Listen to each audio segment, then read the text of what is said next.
में कम आया है और ज्यादा है।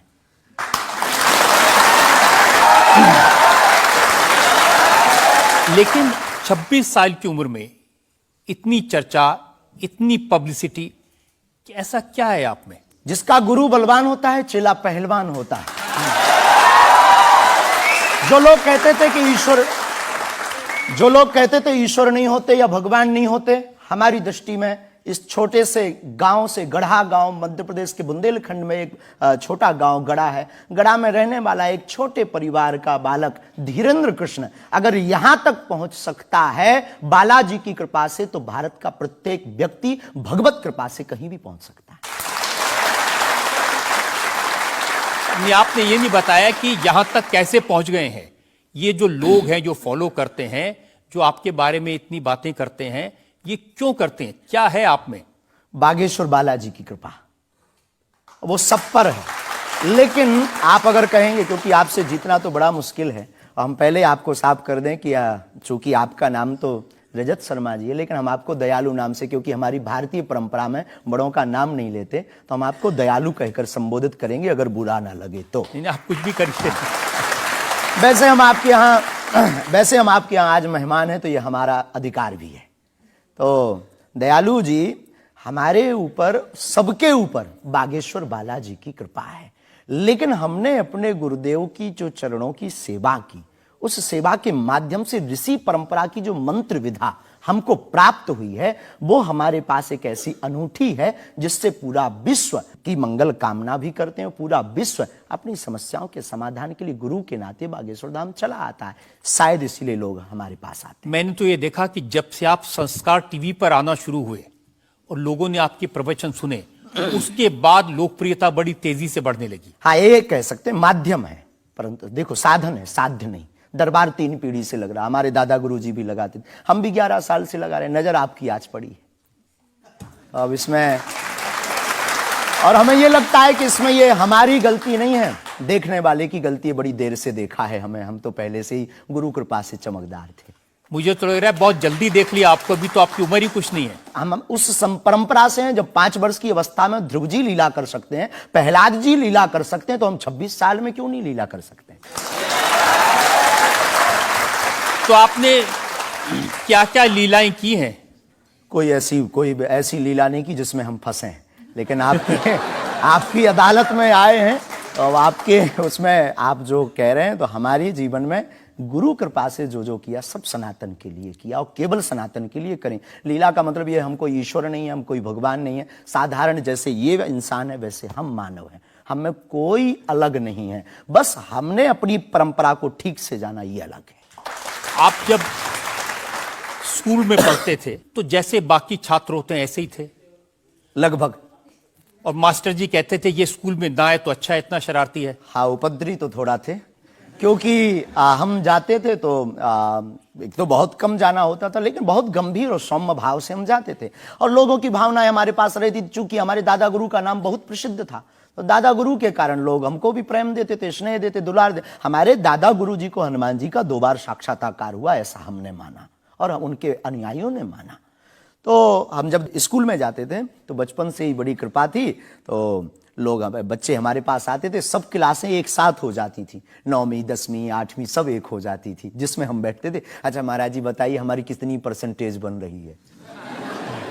तो हम, वो बचपना, उस वक्त ऐसा भाव रहता था दिखाने का। अब तो बहुत गंभीर हो गए, लोगों ने कह करके हमें बड़ा गंभीर बना दिया, तो वो भाव रहता, अच्छा ठीक है तेरी प्यारे 56% बन रही, और मेहनत कर, 60 हो जाएगी। तो कौन, हनुमान जी बताते थे कितनी परसेंटेज? गुरु प्रेरणा हमसे कोई शक्ति बात नहीं करती है, कोई सामने नहीं हमारे पास बैठती है, हमें तो अनुभव होता है, प्रेरणा होती है, जो ऋषि परंपरा में प्रेरणा है। जो हमारे भारत में अनेकानेक महापुरुष, तो हमको प्रेरणा लगती है, ऐसा अनुभव होता है कि ऐसा होगा, जैसे हमें प्रेरणा लग जाती है कि ऐसा होगा, वो हम लिख देते हैं, और इष्ट कृपा से और अपने इष्ट के प्रति आस्था से वो बात सत्य निकलती है।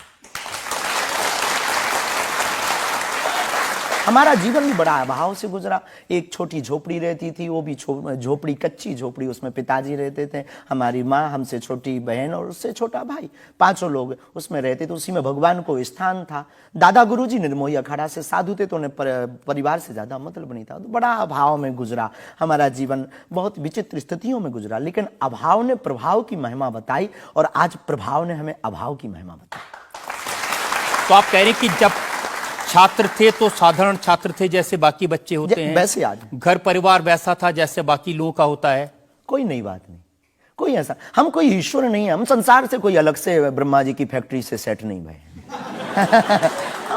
हम जैसे दुनिया है वैसे हम हैं। बस गुरु परंपरा और हनुमान जी की कृपा क्या होती है, शायद हनुमान जी ने और गुरु ने हमको चुना ये ललकार कर बताने के लिए, हमें लगता है हमारा। तो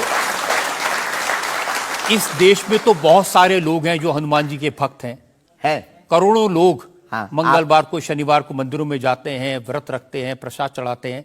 तो हनुमान जी ने आपको क्यों पकड़ा? कुछ ज्यादा ही घनिष्ठता होगी हमारी, उनको ज्यादा मोहब्बत हम पर आई होगी। लेकिन इस करोड़ों लोगों में हनुमान जी के लाखों भक्त हैं। उन्होंने अपने लिए मांगा और हमने पूरी विश्व के लिए मांगा। इसीलिए हमें लगता है कि हम में और बाकियों में अंतर है। देखिए, आपने क्या मांगा, इसके कुछ वीडियोस मैंने देखे हैं। वाह। आप लोगों से कह रहे हैं कि आपके पास जितना चाहे दान दे दो, अपना मकान दे दो, फ्लैट दे दो, बंगला दे दो, घोड़ा दे दो, गाड़ी दे दो, सोना चांदी, बैंक, एफडी, मंगलसूत्र, अंगूठी, लुगाई लड़का छोड़ के सब मुझे दे दो। ये हमारा डिस्क्लेमर रहता है दरबार के पहले का। लोगों को जो भावनाएं रहती हैं कि गुरु परंपरा के लोग और साधु लोग दरबार इसलिए लगाते हैं, भगवान को इसलिए रखते हैं कि ये कमाई का जरिया बनाते हैं। और हमने अपने दरबार में बैनर लगा करके, वो माइक पर ठोक करके बोलते हैं कि यहां किसी भी प्रकार का शुल्क, फीस, दक्षिणा नहीं लगता। पर अगर तुम शिष्य मानते हो अपने आप को और हम गुरु हैं, तो गुरु परंपरा के नाते अगर कुछ भी तुम दे दो, अगर आप भी इंडिया टीवी का ये हाउस हमारे नाम करें, हमें कोई दिक्कत, और लेते भी हैं। लेना बुरा नहीं है, उपयोगिता बुरी है। लेकर के उसका सदुपयोग करते या दुरुपयोग करते। हम लेते हैं, कोई अगर देता है तो स्वीकार करते गुरु के नाते। हम उस परंपरा से हैं जहां अंगूठा तक दान गुरु को दे दिया जाता है, हम भी लेते हैं। कितना कमा लेते हैं? हमारी तो कोई फिक्स कमाई नहीं है, क्योंकि हमारी कोई कंपनी या बिजनेस नहीं है। कोई चढ़ा जाता है। हमारे पास करोड़ों सनातनियों का प्यार, लाखों करोड़ों लोगों की दुआएं, हजारों संतों का आशीर्वाद, इतनी कोई हमारी हिसाब कमाई किताब तो रखता होगा ना कि कितना पैसा आया। जितने सनातनी उतनी कमाई, हिसाब आप लगाओ।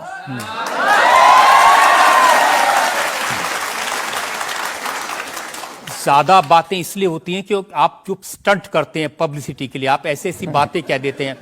आप कहते हैं कि बिना वीजा के हनुमान जी रावण की लंका में घुस गए थे। ये जो मॉडर्न युवान भाई बहन है, इनको लंका प्रवेश के बारे में बताएंगे तो इनको ये लगता है कि ये घिसी पिटी बातें इनके दादा परदादा बताते रहे, ये बेचारे ऊब गए। इनको कुछ ऐसा चाहिए कि उस अध्यात्म से कनेक्ट हो पाए। और जैसे रावण ने मुझसे फोन पे बात की। हाँ, बिल्कुल, हम वही बोलने ही वाले थे। लगता है आज हमारी शक्ति आपके पास पहुंच गई।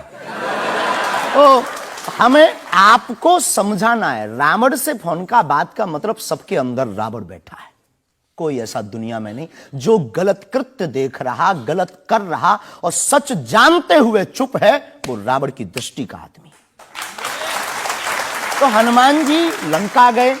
इसको, इन युवानों को कैसे जोड़े? इन्हें तो वीजा, पासपोर्ट, फॉरेनर ये शब्द पता है। तो इनसे कनेक्ट करने के लिए हमारा अध्यात्म इतना विशाल और इतना अथाह है कि उसमें कुछ भी आप डाल दो, वो आप सोच रहे हैं कि आपको अध्यात्म पता है, इनको नहीं पता। इस देश की जनता को आपसे ज्यादा अध्यात्म पता है। ऐसा हमने नहीं कहा। हाँ। हमें अपने हिसाब का पता है, उन्हें अपने हिसाब का। वो अपने में श्रेष्ठ हैं, हम अपने में अब जो कोशिश कर रहे हैं विद्यार्थी। हमने ऐसा कभी नहीं कहा कि हम श्रेष्ठ हैं, और ये आरोप हमें नहीं लगता कि ठीक है। आपका ये कहना कि मेरे पास एक गधा है जिसमें वाईफाई है और वो प्लेन में भी वाईफाई चलता है, ये मजाक की बातें नहीं है। लोगों की दृष्टि से भावनात्मक दृष्टि से देखा जाए तो ये बहुत गहरा विषय है। मजाक की दृष्टि से अगर कोई देखेगा तो देखो, जाकी रही भावना जैसी प्रभु मूलत देखी तिन तैसी। भगवान की कोई लीला को सिर्फ रास लीला को उठाते हैं, लेकिन हम तो महाभारत भी उठाते हैं। तो अपनी अपनी दृष्टि है।